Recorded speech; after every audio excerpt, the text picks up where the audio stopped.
Bonjour à tous, j'espère que vous allez bien et aujourd'hui je suis ravie de vous retrouver dans cette nouvelle vidéo pour vous parler de Plus belle la vie et l'Enchanteur avec l'intrigue la plus longue de l'histoire Plus belle la vie, on va dire ça comme ça. Donc je vous avais demandé sur les réseaux sociaux de voter contre deux vidéos pour aujourd'hui parce que j'avais du mal à faire mon choix et c'est Plus belle la vie qui le remporte contre mon avis sur la carrière solo des One Direction. Je vous mets le score juste ici pour que vous voyez un petit peu les résultats. Mais ne vous inquiétez pas, pour ceux qui ont voté pour la carrière solo des One Direction et mon avis de ce fait, vous l'aurez quand même. Mais il faudra attendre le mois de juillet pour pouvoir la voir. Donc c'est un petit peu long, je sais, mais voilà, c'est comme ça. Donc sur ce, je vous laisse avec la suite de la vidéo en espérant qu'elle vous plaise et que je fasse de mon mieux pour parler de cette intrigue.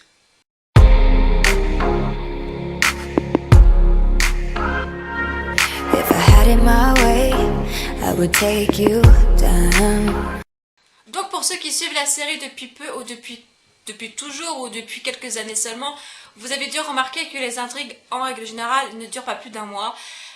Voilà, et on a toujours été habitué à ainsi, mais quand l'intrigue de l'Enchanteur est arrivée entre guillemets sur le marché en octobre 2015, déjà en 2015, l'intrigue de l'Enchanteur était vraiment long, il a duré au moins 2 mois. En tout cas, elle a duré longtemps, déjà de nous faire taper sur les nerfs à l'époque parce que c'était vraiment long et quand on est arrivé à la fin on pensait que c'était vraiment définitivement terminé, même si on ne savait toujours pas qui était le vrai enchanteur parce que comme vous le savez en 2015 c'était un copycat, voilà, qui a fait les meurtres à la façon de l'enchanteur, identique. Et du coup quand l'enchanteur a appris cela, bien évidemment ça s'est terminé sur le fait de la mort du copycat. Donc le copycat, si je me trompe pas, c'était le père d'Élise, pour je ne sais plus quelle raison d'ailleurs. Donc voilà, après on n'a jamais su qui était le vrai enchanteur et ça nous a quand même saoulé de pas savoir qui était le vrai. On avait soupçonné longtemps que c'était Berger, le chirurgien grandiose, on va dire ça comme ça. Et pour nous ça ne semblait pas possible. Ça semblait pas possible parce que on le trouvait trop gentil, lui c'était quand même un chirurgien, il sauvait des vies, tout ça, donc à l'époque on ne soupçonnait pas vraiment nous que c'était Berger. Même si il a été dans tous les pays où il y a eu les meurtres à l'époque, de je sais plus quelle année vraiment. Et c'est pour ça que Coralie en avait beaucoup douté à l'époque aussi, et elle n'avait pas tort, elle avait visé juste, et elle a bien fait de le quitter. C'était déjà à l'époque très long, on a su que il y avait encore l'intrigue sur l'Enchanteur en 2017, 2 ans après. Là, on s'est peut-être dit, on va peut-être savoir qui était le vrai enchanteur. Et là, on a su que c'était Berger. Donc, on va parler de l'acte 2 maintenant, ce qui est le plus intéressant, on va dire.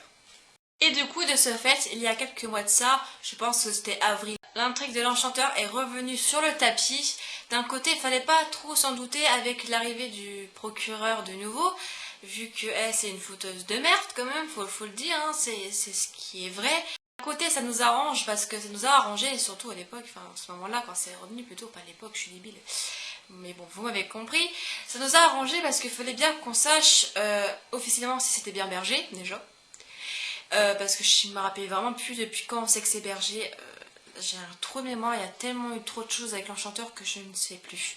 Je suis complètement perdue, mais au moins on a été fixé sur le vrai enchanteur, la vraie identité. On sait pourquoi il a fait ses meurtres, donc ça c'est bien, ça on sait bien. Voilà, on sait pourquoi il fait tous ces meurtres, à cause de la mort de sa mère. Au moins on est fixé du pourquoi, du comment des choses. Et du coup, depuis que la procureure est revenue, elle a voulu se venger de ses ennemis, tout simplement, qui lui ont fait du tort. Donc Anémone, Luna, etc. Enfin bref, donc Berger, bien sûr, a tenté de tuer Anémone, mais il n'a pas réussi, parce qu'il voyait Blanche à sa place. Du coup, il n'a pas eu le courage, il n'a pas eu le cran. Encore heureux pour Anémone, parce qu'Anémone, je l'aime bien maintenant. Donc voilà, elle ne méritait pas de mourir malgré tout ce qu'elle a fait.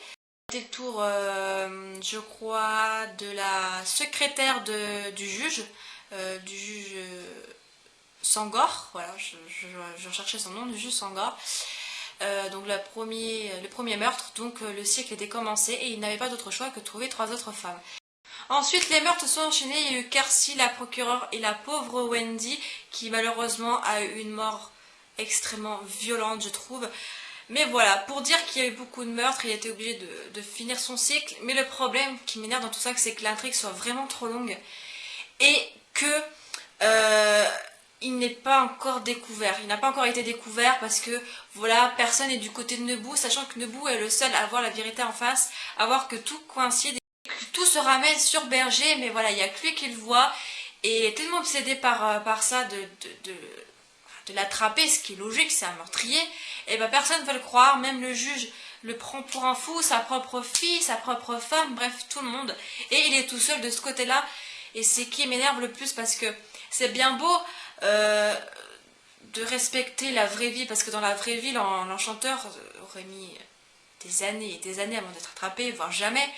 Mais bon, on est quand même dans une fiction, dans Plus belle la vie, c'est pas 100% la vraie vie quoi qu'il faut reproduire. Et à un moment donné, nous ça nous énerve, on veut pas que les méchants gagnent.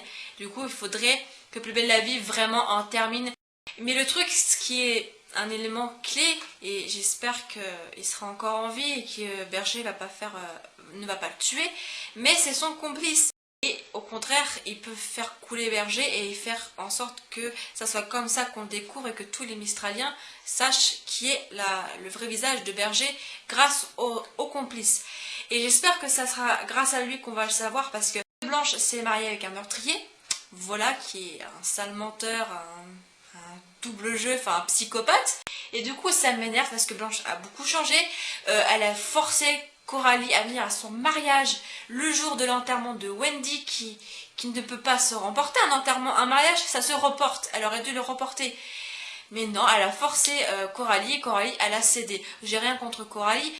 Quand tu sais que le même jour, tu as un mariage et un enterrement, désolé, tu privilégies l'enterrement parce que c'est le seul moment que tu peux dire adieu à la personne que tu as connue, que tu as aimée. Voilà, alors que le mariage, c'est un mariage qui peut se reporter, c'est pas non plus un crime. La personne qui va se marier, tu vas le revoir ou la revoir, donc c'est pas pareil. Et ça, c'est ça qui m'énerve aussi parce que Blanche a complètement changé à cause de Berger. Et voilà, j'ai envie qu'on le coince quoi, comme ça Blanche pourra revenir telle qu'elle était avant, telle qu'on l'appréciait avant, parce que là c'est devenu n'importe quoi. À un moment donné il faut arrêter là, il faut qu'on arrête, qu'on boucle, parce que ça devient extrêmement lourd et extrêmement long et extrêmement chiant, parce que Berger, désolé mais a utilisé son père par rapport à la mort de Wendy d'une manière, mais désolé, personne s'est rendu compte qu'il y avait un problème sur le fait que Wendy était déjà morte depuis un petit bout de temps, et le fait que le père de Berger marchait bizarrement et qu'il n'avait aucune réaction à l'arrivée des policiers. Désolé, mais à un moment donné, il faut arrêter. Là, ils auraient dû vraiment tous se rendre compte que ce n'était pas lui l'enchanteur et que Nebou avait totalement raison et qu'il fallait tout faire pour l'arrêter, trouver d'autres preuves pour l'inculper, parce que là, ça devient vraiment lourd. Donc, je sais que Plus belle la vie ne verra jamais cette vidéo, ça se trouve, ils prévoient déjà quelque chose pour le retour de Berger et de Blanche après leur lune de miel, mais voilà, j'avais envie de faire cette vidéo là, ça m'énerve, ça me saoule, il faut absolument qu'on stoppe, et il faut vraiment qu'on dévoile le vrai visage de Berger et que Coralie aussi se rende compte qu'elle avait raison il y a 2 ans, que c'était lui, patati patata, et qu'elle a bien fait de le quitter, tout tralala. Donc voilà, j'en ai fini pour cette vidéo, je pense que j'ai tout dit, mais ça m'énerve, ça me gonfle, il faut absolument qu'on arrête tout ça quoi. C'est primordial, faut arrêter. Quand je vois sur les réseaux sociaux, ouais, ils perdent de l'audience parce qu'il y en a qui préfèrent plus regarder parce que justement ça devient trop lourd, trop lassant et ça devient énervant. Donc voilà, tout simplement. Je pense que j'ai vraiment fait le tour et que j'ai vraiment tout dit par rapport à cette vidéo. Donc voilà, la vidéo est maintenant terminée, j'espère quand même qu'elle vous aura plu. N'hésitez pas à lâcher un pouce bleu vers le haut pour m'encourager, à commenter pour donner votre avis, mais soyez vraiment sympathiques parce que j'ai vraiment fait de mon mieux et je respecte tous les fans de Berger parce que je sais qu'il y a des fans qui sont pour Berger et d'autres qui sont pour Nebou. Voilà, moi je suis la team Nebou, mais voilà, si vous êtes de la team Berger, je vous respecte totalement, vous avez le droit de penser ce que vous voulez, hein. Voilà, mais pour nous, voilà, je parle en tant que team de Nebou, tout simplement. Donc vous avez le droit de commenter, mais il faut être vraiment sympathique. Et tout sera là, ça serait cool aussi qu'on échange par rapport à ça en commentaire. Vous pouvez me suivre sur les réseaux sociaux si vous le souhaitez. Si vous avez des idées de vidéos par rapport à la Plus belle la vie que vous voulez que je fasse, tout simplement, dites-le moi en commentaire, je le ferai avec plaisir. Parce que voilà, j'aime bien trouver de nouvelles catégories en fait de vidéos. Donc voilà, donc j'ai vraiment fait de mon mieux. Voilà, je sais que vous avez été beaucoup à voter pour cette vidéo, enfin beaucoup. Pour moi c'est pas mal, mais pour vous c'est que dalle. Mais voilà, je vous remercie quand même à ceux qui ont voté pour la vidéo de Plus belle la vie ou de la carrière solo des One Direction. tout simplement. Enfin bref, je vous laisse, j'espère quand même que la vidéo vous aura plu. Je vous fais d'énormes bisous et on se retrouve très vite pour une prochaine vidéo. Ciao!